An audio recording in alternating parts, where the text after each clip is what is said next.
Hello mga B! Welcome back to my channel, Charot! It's me, Micaela, ang bagong alipin ng salapi dito sa UK. Ito nga pala mga B, ang pinakahuli kong trabaho sa Poland. Last month lang pala to ha. Yan lang mga B, yan ang ginagawa namin buong magdamag. Ang magpukpok, magguro. Diba? Simple lang. May iba nga palang nakatoka dito guys, si Klein yun. Hindi ko ba alam kung nasa ng babaeng yun. Nagro-roll nga pala ako. Well, ako na yung nagpukpok. Wala no choice. Bawal kasi siyang ihinto mga B. Dahil kasi kapag hininto ko to, maihinto yung buong linya. Yung 6 na tao doon, walang trabaho. E di malalagot kaming nasa dulo. Yung nakatoka kasi dito, ayun, kung ano-anong ginagawa. 2% trabaho, 98% lakad-lakad.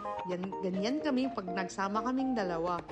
Guys, ang dali lang talaga ng trabaho dito at di ka mapapagod talaga, di mo mapipil yung pagod. Kaya lang, 12 oras yung trabaho dito. Pero okay lang naman sa amin guys kasi ganyan lang yung gagawin namin, magpupok-pok. Tsaka hindi pa malamig sa loob guys, di kagaya sa ibang trabaho namin. Ang lamig, grabe kahit gano'ng kakapal yung susuotin namin.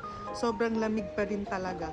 Dito, tignan nyo, naka-t-shirt lang kami. Pwede pa kami mag-short sa mga araw na yan guys. Kaso, ayaw namin, di namin feel eh. Ganyan lang guys, ganyan lang yung gagawin namin. Una, iro-roll namin muna, syempre, tapos talagyan namin ng magkabilang dulo, tapos pupukpukin namin yan. Madami na rin kaming trabahong nasubukan guys.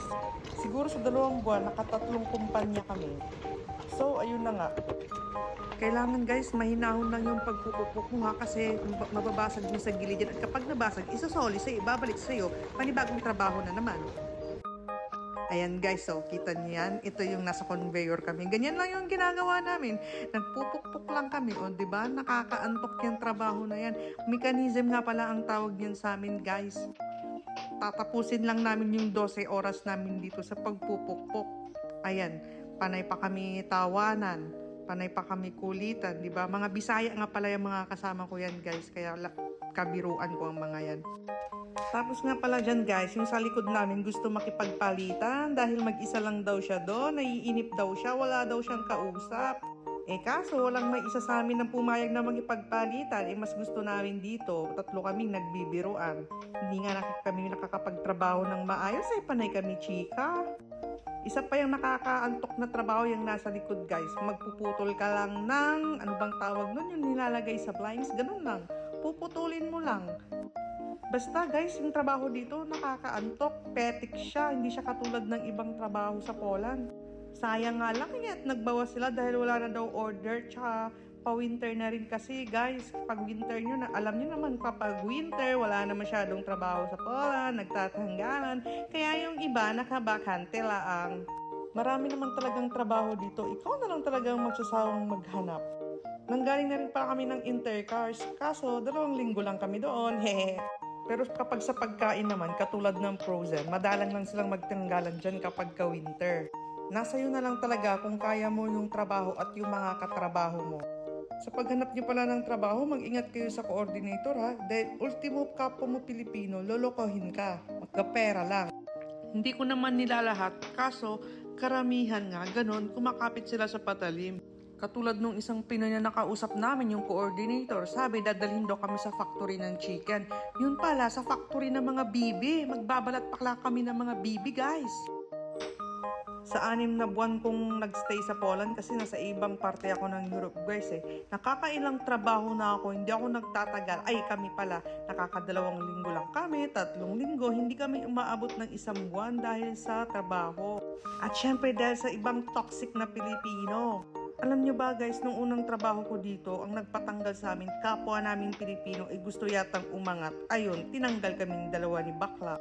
Kumusta na kaya yun? Mataas na kaya sahod niya? Ay, joke. Ito nga pala, ito na yung ginagawa namin na nagtatahi, yung sinabi ko sa inyo kanina.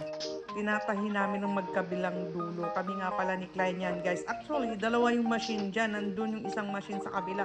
Kaso itong si Klein gusto nang may kausap. Kaya ayan, pinapunta ako dito. Isa din tong nakakaantok na trabaho guys. Mabilis nga pala yung machine guys. Kaya dapat pantay yung pagkakatahi mo. Dahil kapag hindi pantay yan, tatanggalin yan, ikakat mo yan.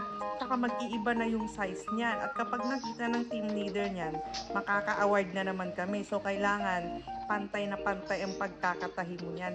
Si Klein, hindi niya pa alam paano tahiin yung yung mahaba, yung 96 yung size. Kaya binibigay niya muna sa akin kasi ako yung naunang natutong magtahi sa kanya. Yung tinatahi niya kasi nung una, mga cover ng upuan. Kaya yung mga mahaba sa akin niya muna ibinibigay. Kasi kapag nakakailang tahi, nabubutas. So, kailangan mo siyang ipakat. Doon mo siya ipapakat yan, no? Nakita niyan sa likod kong yan siya, yung nagkakat, guys.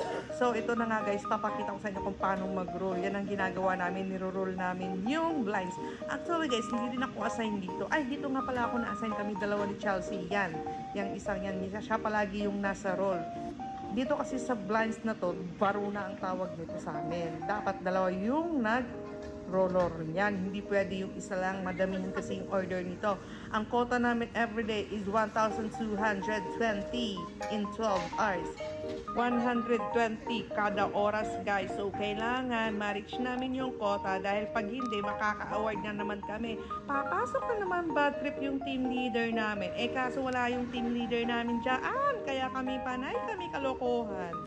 Panay chika na naman. Yung isa nga, kita nyo wala dyan kasi naglakad-lakad na naman. Naghanap na naman ng boylet. So, ayun na nga guys, sa mga nagbabalak mag-Poland dyan, akala nyo lang maganda lang siya pakinggan dahil sa lugar, pero pagdating sa trabaho, ay nako, mas gugustuhin nyo pang magtrabaho sa Pilipinas dahil konti lang naman ang diferensya ng sahod dito at sa Pilipinas. Pwede naman kayong sumahod dito ng 100, depende na lang sa inyong sipag. Kaso naman, baka pagdating ng panahon, baka kayo isingilin ng inyong mga katawan, guys. Konting ingat lang sa paghanap ng trabaho at baka yung maloko, matulad sa amin. So, ayun na nga guys, hindi ko na panganak muna ng buong pag-assemble ng isang blinds kasi andun yung team leader tumitingin, baka tayo maka-award.